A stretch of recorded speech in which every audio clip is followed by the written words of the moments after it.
Selim, and I'm going to talk about the vertebral column and curvatures.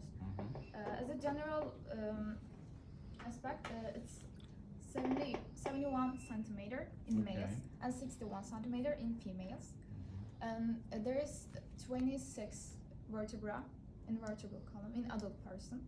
And it's, so 26, we have to say if it's like adult or not, because we have different number in the children. Yeah, it's 32, 33, 33, all right. 33 to 35. So why is there a difference? Because the coccyx and Sacrum and coccyx. Is 5 and coccyx is 4. Coccyx. Coccyx are 4 in children. Right, so these are also vertebrae there, but they're not fused. Yeah. Okay. And they're basically a separate vertebra that make up the sacrum, 5 sacrum vertebrae. They come together. When they fuse, it's only 1 sacrum, but when they're not fused, there are 5 of them. So it's movable, right? It's mobile in children because they're not fused yet. But in adult, 24 is mobile and 9 is immobile. Okay, good. And it's protecting the spinal cord, maintaining the upright position of the body. So that's the primary functions of the vertebral column. And we have 4 curvatures. So what do you see there? This yellow stuff. What is that? That yellow. This. What are these? This is spinal cord, and this. Yeah. Is nerves. Okay, good. So those are spinal nerves. Okay. And then we had the spinal cord. So this is the spinal cord. This yellow stuff here. No, that's not spinal cord. Okay, we can't see. Okay, the spinal cord is over here.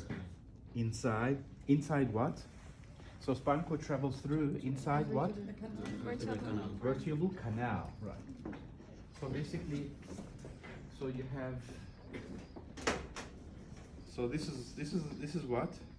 Vertebral foramen. Right, vertebral foramen. So all those foramens inside the vertebra, all the vertebrae when they come together, they form a canal.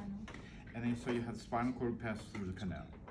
And from that spinal cord, you have each level, you have spinal nerves comes out, like C2, C3, C4 spinal nerves. They come out and they basically innervate the skin, the muscles of the body, both anterior and posterior.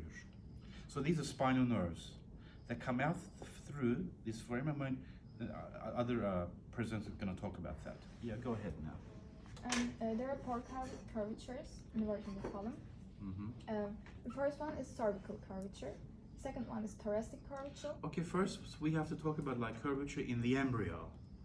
So how's the curvature in the embryo? It's a C-shaped, right? Yeah, right. Something like that. Right, it's right. So remember we talked about like the fetal position. So you have to like, when they say that you sleep like a fetus in bed. So you can do like this. It's a C-shaped position. Okay. And so we're going to maintain that C-shaped after birth. And that C-shaped position is the primary curvature. Okay. It makes up the primary curvature, the C-shaped fetal position. And so that's C-shaped, and let's show us the C-shaped. You see that's right. So this is a C-shaped here. That's one, and then you have another C-shaped here. You see, there's 2 C-shaped areas, and these are what? Say it. This is thoracic curvature and sacral curvature. So these are C-shaped. Okay? So these are primary curvatures, which you have this curvature in the fetus. Right. Continue. And cervical curvature and lumbar curvature are the secondary curvatures. Right. These occur after birth, and due to. Cervical curvatures forms with the lifting of the head. Right. When the baby starts lifting his head up, and then you begin to have this curvature. And the lumbar curvature forms with the walking in upright position. Right. When the baby starts to walk, or it gets its body upright position, and then that forms. Okay. There's sicknesses.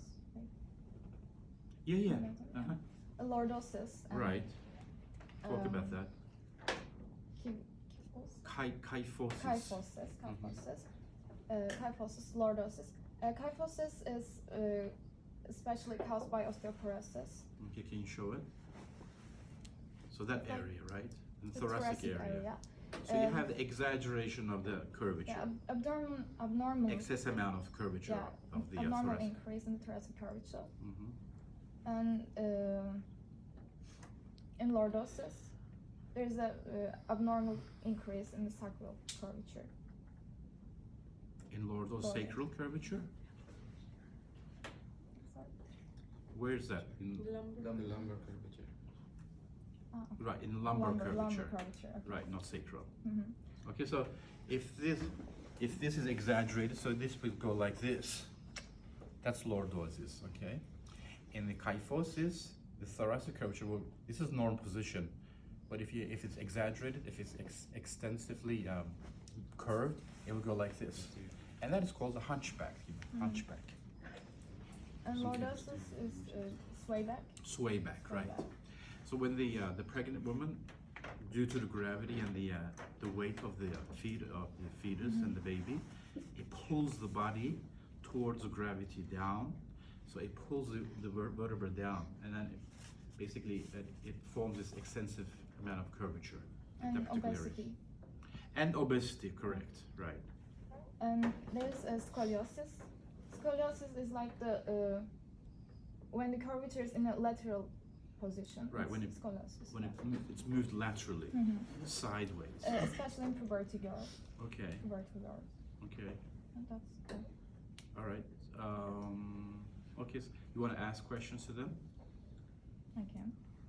And what are the primary curvatures? Yeah, well, hold on. Why don't you point certain areas? What curvature is this? What curvature is that? Okay.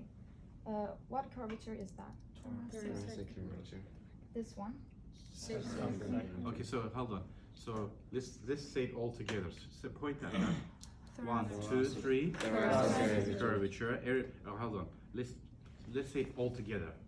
1, 2, 3. Thoracic Curvature. Sacral curvature. Lumbar curvature. cervical. Ebrar, I didn't hear you. Okay, Ebrar wants to say it's independently, separately. Cervical Curvature. thoracic curvature, sacral curvature, lumbar curvature. Okay, say it again because your pronunciation is not good. Okay. First one, cervical curvature, Right. thoracic curvature. No, thoracic. Thoracic. Th- Context. yeah, thoracic. Thoracic. Thoracic curvature. Thoracic curvature.